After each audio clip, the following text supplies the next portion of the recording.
here to plunge right into some complex topics and basically turn that dense source material you give us into something clear, something essential you can really grasp. That's the plan. So today we are unraveling the pretty intricate world of local governance. We're focusing specifically on the Augusta Charter Review Committee. Right. We've got a fascinating source, a recent committee meeting transcript, and our mission. It's really to pull out the most important insights, maybe some surprising facts, those critical nuances. Think of it as your shortcut. Getting straight to the heart of the forces shaping a community's foundational rules. Exactly. Tailored just for you. So let's start with the committee's main job. What's their core task here? Okay, so at its heart, this committee's mission is to review the 1996 Consolidation Act. That's House Bill 805. It's the law that originally merged Augusta and Richmond County. Right, the merger. Yeah, and their job now is to look at it and propose changes to how the government is structured. Yeah. And it's absolutely crucial to understand that this charter, it's basically the local constitution that sets out the whole framework. Okay, the Constitution for Augusta. Got it.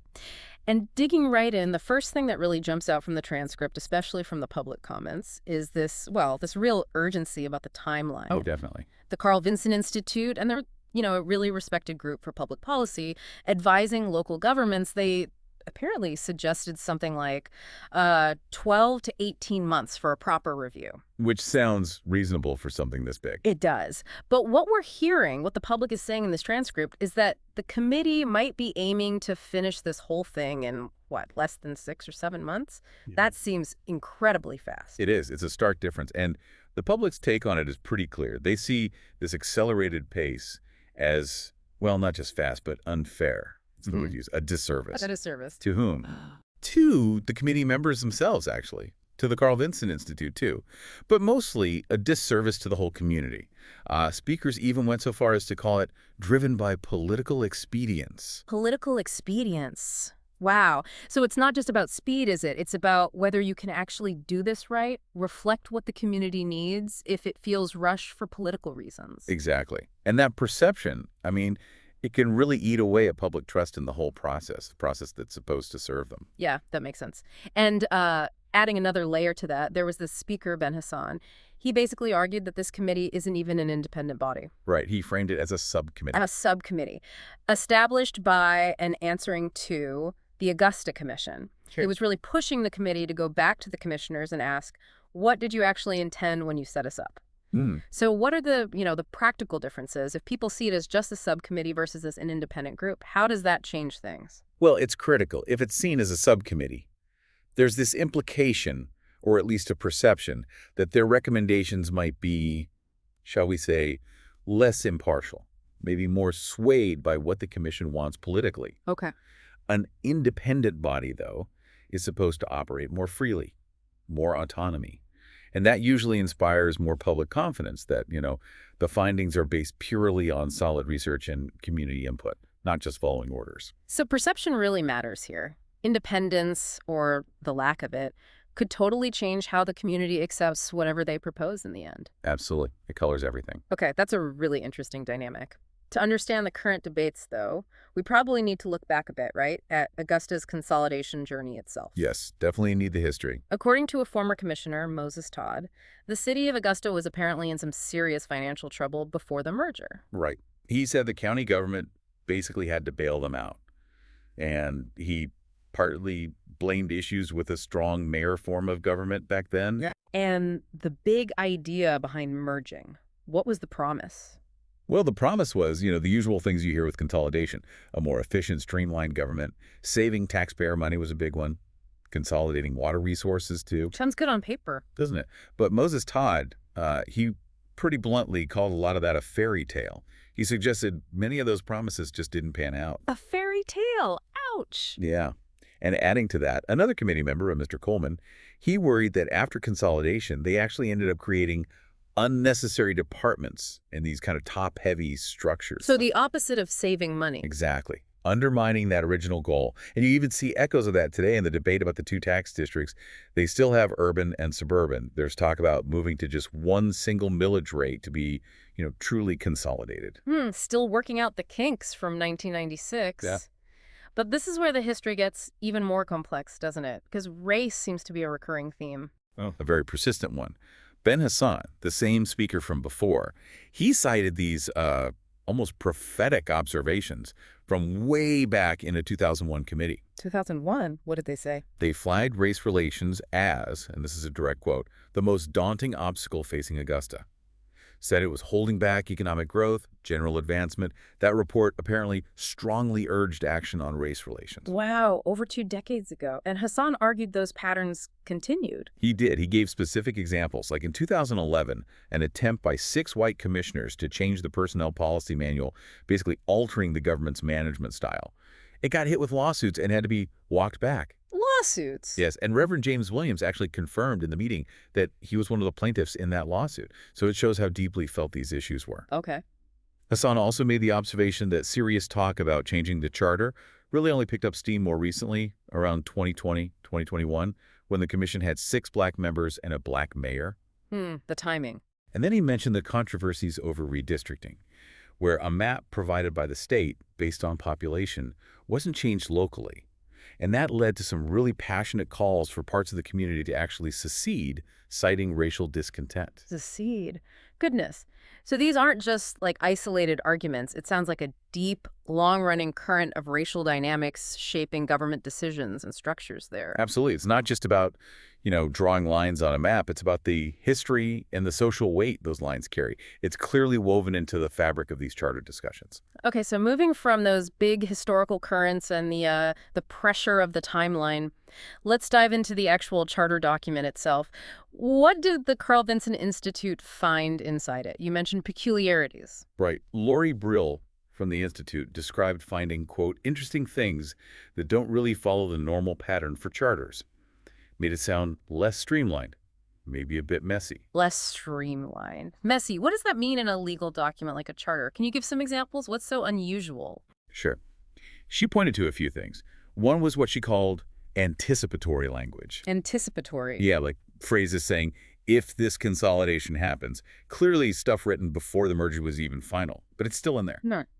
Okay, what else? Then there are parts that are basically word-for-word copies of Georgia state law or the Georgia Constitution, just completely redundant in a local charter. So just taking up space? Pretty much. And maybe the weirdest one, it actually lists specific salaries for certain jobs. Like, it says $90,000 for Clerk of Superior Court Solicitor DA right there in Section 115. Wait, not a reference to how salaries are set, but the actual dollar amount? The actual dollar amount, hard-coded, instead of just saying salaries are provided by ordinance, which is the normal way, right? Oh. So you can adjust them without constantly amending the city's constitution. That sounds incredibly rigid. Like you'd have to amend the charter every time someone gets a raise. That's crazy. Exactly. Inefficient is an understatement. And she also mentioned it includes state and superior courts in the charter, even though those are state-run courts. Normally, a local charter would only deal with, civil and municipal courts. Wow.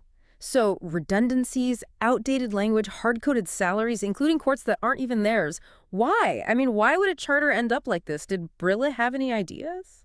She did offer some speculation. She suggested the original charter might have been, put together rather quickly. Rushed back then, too, maybe? Perhaps. Maybe by just, throwing everything in the kitchen sink. Her words. Basically, mashing together bits from the old Richmond County Charter and the old Augusta City Charter. A copy-paste job almost? Could be.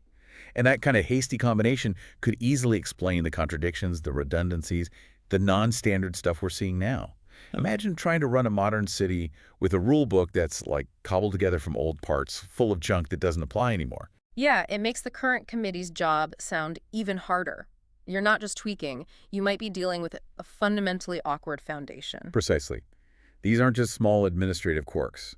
They seem like they could be daily roadblocks, causing confusion, inefficiency, needing constant fixes, maybe even fueling some of the debates they're having right now about how the city should work. That really puts the challenge into perspective. Okay, shifting gears a bit, but still related. The Carl Vinson Institute also presented on demographics, breaking down the districts. Right. They looked at the commission districts. There are 8 of those. And the super districts, there are 2 of those, plus all the voting districts within them. Okay, 8 plus 2. What are the rough population sizes? Approximately 26,000 people per regular commission district. And the super districts are much larger, around 103,000 people each. And the demographics within those big super districts, what did they find? Well, it's pretty interesting. Super District 9 is predominantly non-Hispanic black, but Super District 10 is more of a mix, a pretty even split between non-Hispanic black and non-Hispanic white residents, but also with noticeably larger Asian and other populations. Makes it quite diverse. And the smaller commission districts vary too, I assume. Oh, yeah. They give examples like District 5 having the largest non-Hispanic black population, District 4 having the largest Hispanic population, and District 7 having the largest non-Hispanic white population. So a real mix across the board. So let's talk about these super districts. That structure isn't universal, right? What's the thinking behind them, especially in Augusta?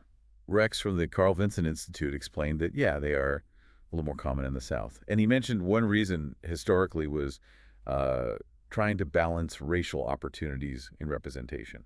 Balance racial opportunities. How? Well, he noted there isn't like a magic formula for how many you have 2 versus 3 or 4.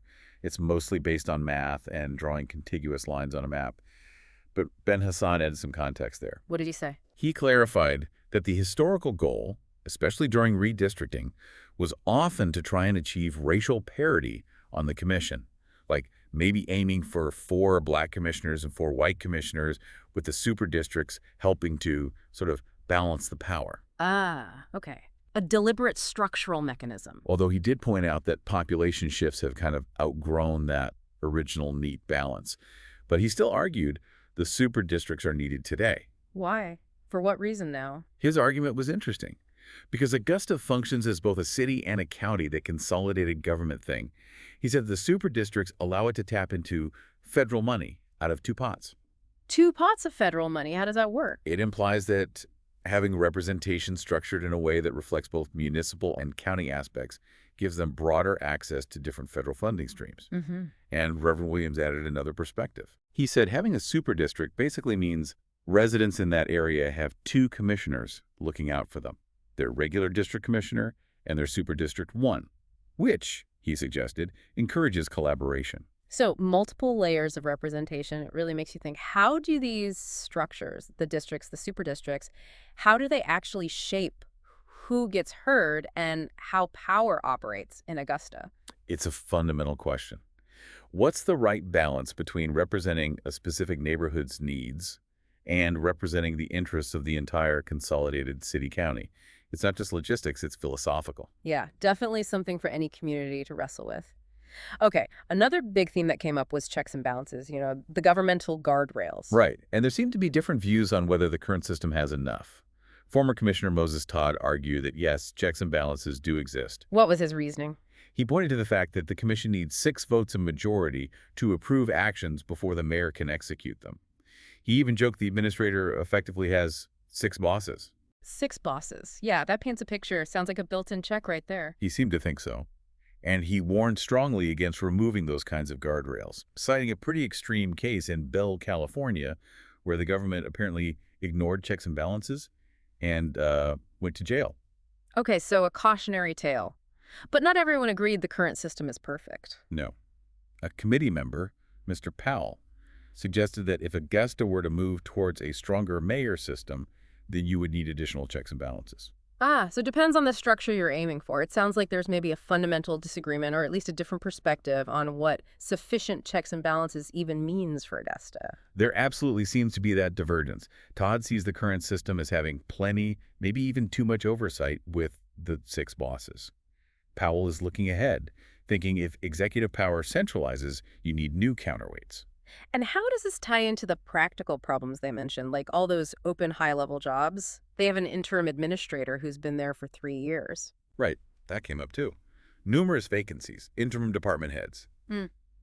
It definitely raises questions about efficiency, regardless of the formal checks on paper, if you don't have stable leadership. Things probably grind to a halt, or at least slow down.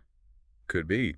Moses Todd actually suggested better public relations might be needed to attract good candidates, which sort of implies the current system, or maybe just the perception of it, isn't helping them fill those crucial roles. Makes sense. Okay, lastly, let's touch on public engagement. How is the committee handling interacting with the community? Well, they made a procedural change recently. A motion passed so that public comments will now happen right at the beginning of the meetings. Oh, that's good. So people don't have to wait potentially hours to speak. Exactly. Seems more respectful of their time. There's a 5-minute limit per speaker, though. minus any time used for questions from the committee members. Okay. And there was also discussion about who speaks for the committee. Yes, that was significant. A motion passed pretty decisively 9-1 to officially designate only the chairperson and the vice chair as the spokespersons for the committee. Only 2 people. Why? The reasoning given was to streamline communication, present a more united front, avoid maybe conflicting messages or public signs of internal disagreements. Okay, I can see the logic for consistency, but does that limit what other members can say?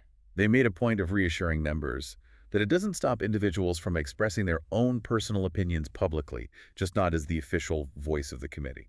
A fine line, maybe. And they talked about getting the word out better, too, about meetings and hearings. Yeah, recognizing that the local media landscape has changed. They discussed using things like master broadcast lists, reaching out through churches, neighborhood groups, trying to broaden their communication channels. So looking at all the comment timing, the spokesperson rule, the outreach efforts, what does it tell you about how they're trying to balance things?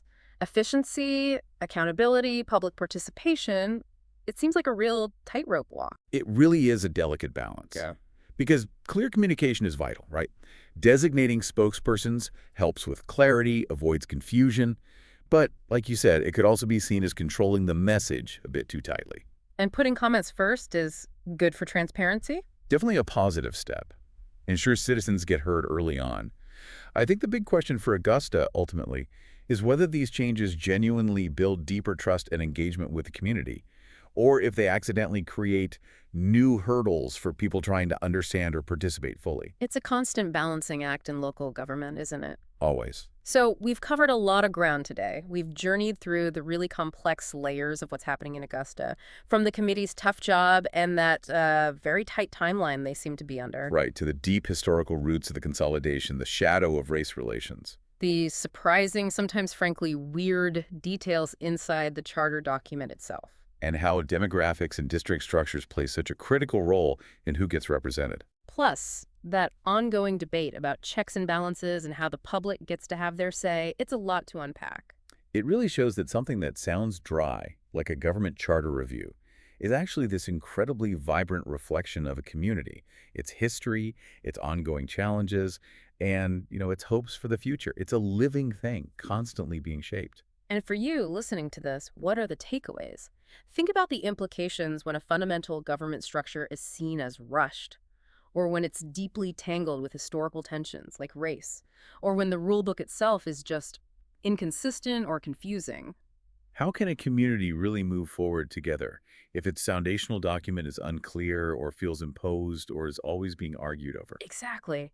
Consider the huge impact that these seemingly small legal details, these procedural choices, can actually have on the daily lives of thousands of people. And maybe think about the ongoing challenge in any community of crafting that local constitution, that charter, so it truly serves everyone.